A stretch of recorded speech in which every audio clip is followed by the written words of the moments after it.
और हेडलाइंस के बाद अब विस्तार से खबरों का रुख करते हैं।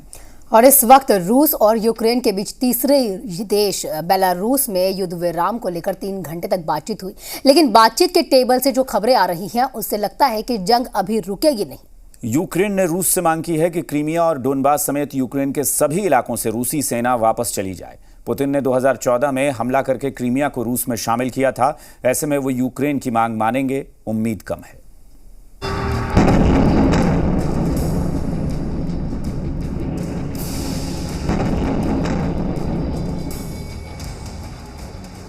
बेलारूस में रूस और यूक्रेन के बीच बातचीत चल रही थी, तब यूक्रेन की राजधानी कीव और दूसरे शहरों में भीषण जंग चल रही थी।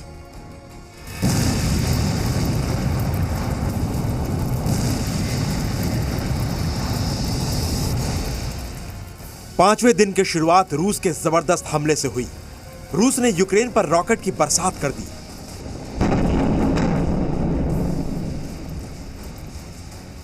रूस यूक्रेन युद्ध का 5वां दिन चल रहा है। बेचैनी के साथ रूस की बौखलाहट भी बढ़ती जा रही है। अभी तक राजधानी कीव पर रूस का कब्जा नहीं हो पाया है, क्योंकि यूक्रेन की सेना रूस का डटकर मुकाबला कर रही है। रूस के फौजी काफिले पर यूक्रेन भी चुन चुनकर निशाना बना रहा है।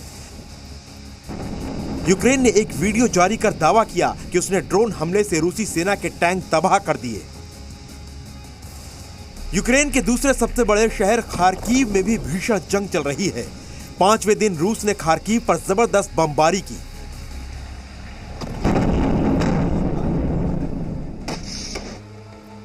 इस हमले के बाद यूक्रेन के 5 शहरों में हवाई हमले की चेतावनी दी गई है। सायरन बजाकर लोगों को अलर्ट किया जा रहा है।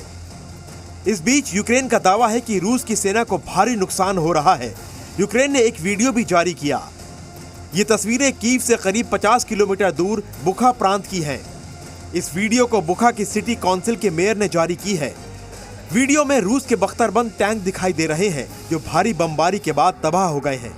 इन गाड़ियों में से जो सैनिक बैठे थे वो भी इसे खाली छोड़कर चले गए हैं या मारे गए हैं। लेकिन यूक्रेन युद्ध की एक सैटेलाइट तस्वीर सामने आई है, जिसने यूक्रेन की चिंता बढ़ा दी है। इस सैटेलाइट तस्वीर में रूसी सेना का काफिला बड़ी संख्या में कीव की ओर बढ़ता दिख रहा है।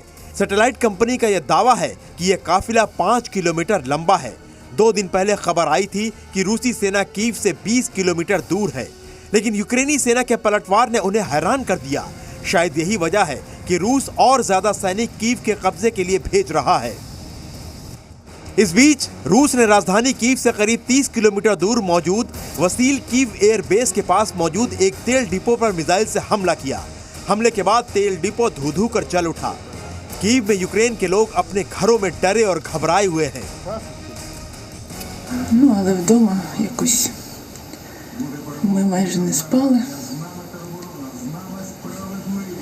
Тому що якось боялися за цю ніч. Всі накрутили, що буде дуже важко, що буде важче, ніж попередньо. То спати я майже не могла. इस बीच रूस ने यूक्रेन के मारियापोल शहर में मिलिट्री ऑपरेशन के दौरान अमेरिका के बने एंटी टैंक मिसाइल पर कब्जा कर लिया। यूक्रेन की सेना इसी मिसाइल लॉन्चर से रूस के लड़ाकू विमानों को निशाना बना रही थी। रूस का यह भी दावा है कि उसने ज़ापोरिज्जा न्यूक्लियर पावर प्लांट पर कब्जा कर लिया है। इससे पहले रूस चेर्नोबिल पर कब्जा कर चुका है। रूस ने मारियापोल शहर पर भी कब्जे का दावा किया है। रूस ने होस्टामेल पर भी कब्जे का दावा किया है। Вооруженными силами Российской Федерации взяты под контроль города Бердянск и Энергодар. Российскими военнослужащими полностью охраняется и контролируется территория вокруг Запорожской атомной электростанции. Персонал АЭС продолжает работу по обслуживанию объектов и контролю радиоактивной обстановки в штатном режиме. लेकिन यूक्रेन का दावा है कि 5वें दिन रूस कमजोर पड़ गया है। यूक्रेन के मुताबिक उसके सैनिकों ने रूस के सैनिकों की आक्रामक गति कम कर दी है। यूक्रेन का दावा है कि उसने रूस के 5300 सैनिकों को या तो मार दिया या घायल कर दिया है। 191 टैंक तबाह कर दिए हैं। 29 एयरक्राफ्ट और 29 हेलीकॉप्टर मार गिराए हैं। वहीं रूस का दावा है कि उसने 211 सैन्य अड्डे, 314 टैंक, 57 रॉकेट लॉन्चर और 31 कमांड सेंटर यूक्रेन के तबाह कर दिए हैं। रूस का दावा है कि यूक्रेन के पूरे एयर स्पेस पर भी रूस का कब्जा हो चुका है। यूक्रेन का कहना है कि रूसी सेना ने दुनिया के सबसे बड़े कार्गो विमान एंटोनोव 225 मिरिया को नष्ट कर दिया है।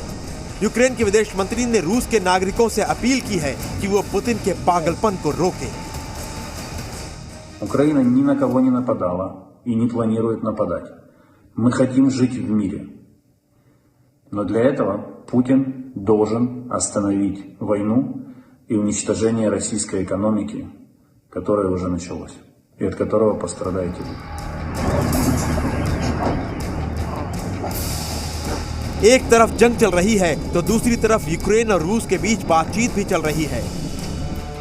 सोमवार को दोनों देशों का डेलीगेशन बेलारूस के गोमोल में पहुंचा।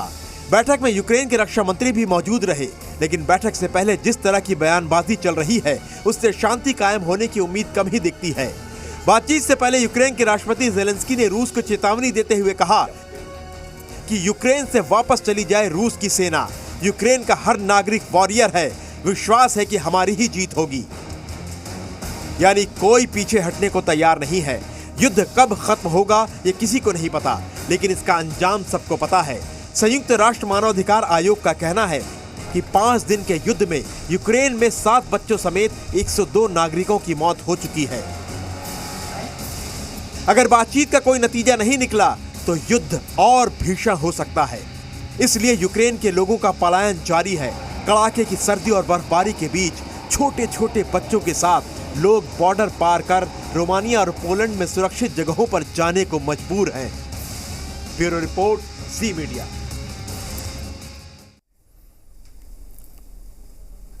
यूक्रेन पर हमले से पहले रूस 1-2 दिनों में जंग खत्म करने का दावा कर रहा था। जंग के 5 दिन बीत गए हैं, लेकिन अब भी यूक्रेन की सेना पलटवार कर रही है। यूक्रेन के राष्ट्रपति ज़ेलेंस्की भी लगातार रूस को ललकार रहे हैं और अपने देश के लोगों का हौसला बढ़ा रहे हैं। जंग लंबी खिंचने से रूस की बौखलाहट बढ़ती जा रही है और उसने परमाणु हमले तक की धमकी देनी शुरू कर दी है। सवाल यह है कि क्या यूक्रेन की जीत है और क्या रूस के राष्ट्रपति पुतिन चक्रव्यूह में फंस गए हैं।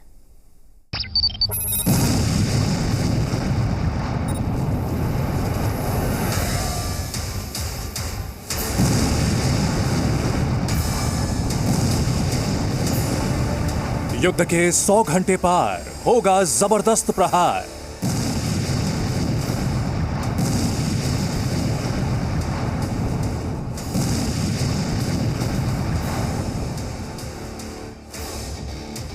पुतिन ने शुरू की तैयारी, अब परमाणु युद्ध की बारी।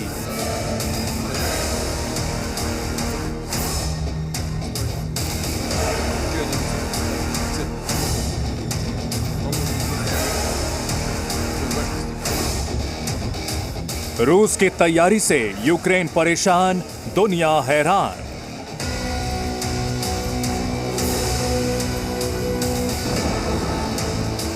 दूसरे विश्व युद्ध का परमाणु हमले से हुआ था अंत।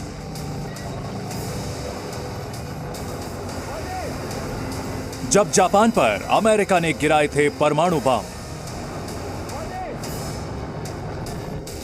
क्या तीसरे वर्ल्ड वॉर की होगी यूक्रेन में परमाणु बम के हमले के साथ शुरुआत?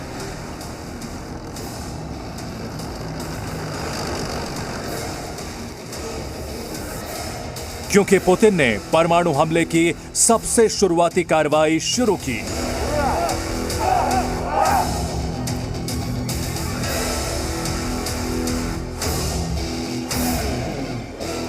सुनने में डरावना है, लेकिन सच है, क्योंकि रूसी राष्ट्रपति व्लादिमीर पुतिन ने रूस की डिटरेंस फोर्स को तैयार रहने का हुक्म दे दिया है।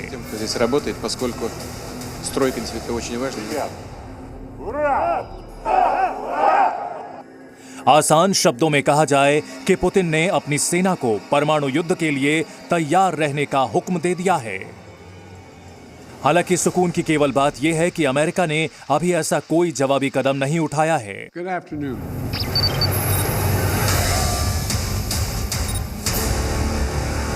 लेकिन जिस तरीके से माहौल बदल रहा है, क्या परमाणु युद्ध की आशंका बढ़ रही है?